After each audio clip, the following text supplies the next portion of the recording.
प्यारे बच्चों, सबसे पहले तो देवनारायण भगवान को मैं नमन करता हूँ।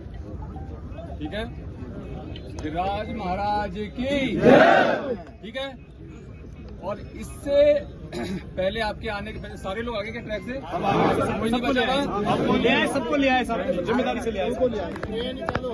देखो, जो सबसे बड़ी जो बात थी और जो कर्नल साहब जो देके गए हैं अपने समाज को, वो इतनी बड़ी चीज देके गए, मैं कहता हूँ ना पहले कभी कोई देके गया और शायद आगे भी कोई नहीं देके जा पाएगा।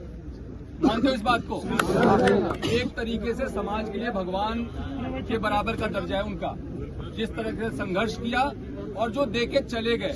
कई बार हम मांगते रहते हैं, प्रयास करते रहते हैं, मिलता नहीं है, लेकिन उनकी रणनीति ऐसी थी, उनकी पकड़ ऐसी थी, उनका रुतबा ऐसा था कि वो काम करा के गए।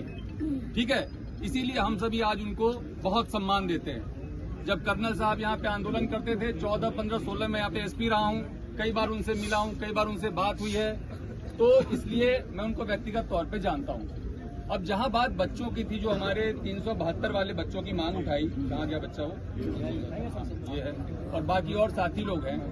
एक बात बड़ी छोटी सी और मोटी सी समझने वाली थी कि हम लोग यहाँ पे 372 पद पे नौकरी मांगने के लिए ही तो आए थे ना, कि जो हमारा अधिकार है हमें दे दो, जो हम मानते हैं हमारा अधिकार है। और जाकर के जब हम ट्रैक पे बैठ गए तो क्या होगा, उसका परिणाम पता है आपको? जीवन भर नौकरी नहीं मिलेगी। समझते हैं इस बात को? रेलवे एक्ट का मुकदमा लेगा तो जीवन भर नौकरी नहीं मिलेगी, तो हम कर क्या रहे हैं? और मैं इसलिए वहां से चल के आया। बात ये थी कि पुलिस को नहीं जाना चाहिए, लेकिन मैं इसलिए चल के आया कि ये बच्चे अपने लिए कर क्या रहे हैं। और मैं धन्यवाद देता हूं प्रधान जी का, मैं धन्यवाद देता हूं प्रधान जी का कि इन्होंने सबसे पहले इस बात को समझा, वहां पे गए, आपको समझाया, और अधिकांश बच्चे तो मेरे ख्याल से आगे समझ के और बाकी को भी अब समझा के ले आए।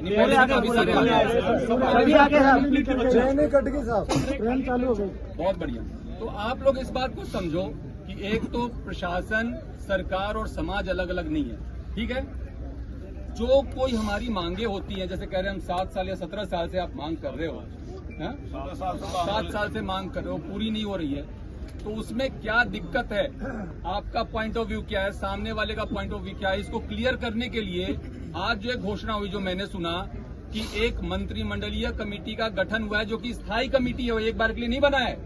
वो हर 3 महीने पे मीटिंग करेगी और पहली मीटिंग इसी मंथ होगी, इसी जून माह में होगी। तो वहां तो आपकी बात सबसे पहले रखी जाएगी ना। तो इतना ज्यादा उद्वेलित होने वाली बात थी नहीं। और फिर भी अगर आपके दिल को चोट पहुंचा, मैं समझ सकता हूं। हम लोग सभी रोजगार के लिए बहुत, हमने भी संघर्ष किया है। हम भी कॉलेज में पढ़े, दिल्ली जाके पढ़े, नौकरियों के लिए कंपटीशन दी, फिर नौकरी हुआ तो नौकरी में हमें पता है कि एक बेरोजगार का दर्द क्या होता है। लेकिन साथ ही साथ अगर ये दर्द था तो थोड़ा सा धैर्य रखना चाहिए था, मैं मानता हूँ। और मैं कोई आपसे दूर नहीं हूँ, प्रशासन आपसे दूर नहीं है, कलेक्टर साहब, एसपी साहब आपसे दूर नहीं है, और न सरकार आपसे दूर है। मैं आपको कहना चाहूंगा, आपकी जो महापंचायत थी उसमें आपका बिंदु था, जितने भी उसमें पॉइंट्स तय हुए, आप देखिए तो 9वीं अनुसूची में कैबिनेट से प्रस्ताव पारित करा के भेजने की बात हुई। एक ये मन में हमेशा डर रहता है ना सबके कि कहीं हमारा आरक्षण खत्म नहीं हो जाए। ठीक है, तो वो 9वीं अनुसूची में डालने के लिए कैबिनेट से प्रस्ताव पारित करने की बात पे लेकर के सरकार ने अपनी सहमति व्यक्त की है, जो कि पहली बार हुआ। इसके साथ ही जो मुकदमे वापसी की बात है, जिससे हम सभी लोग परेशान रहते हैं, हमारे बच्चे परेशान रहते हैं, उसमें केवल बेलेबल ही नहीं बल्कि जो दूसरे जिसमें कि नोटिस दे करके भी कार्रवाई की जा सकती है, उसके भी डिस्पोजल की बात और सहमति दे दी गई है। देवनारायण योजना में आपके संघर्ष समिति के जो प्रतिनिधि जो आप नामित करेंगे, उनको शामिल करने की बात हो गई है। कैबिनेट सब कमेटी में जो मीटिंग होगी उसमें आपके प्रतिनिधि जो नामित होंगे उनको शामिल करने की बात हो गई है। तो आप हर 3 महीने पे मिलोगे। आप जो कह रहे हो हमारी कोई बात नहीं सुन रहा, हमारी कोई बात नहीं समझ रहा, हमारी लॉजिकल बात है, वो हर 3 महीने पे सवाल पूछने का आपके पास मौका होगा। तो मेरी कोई बात पे आपत्ति है क्या?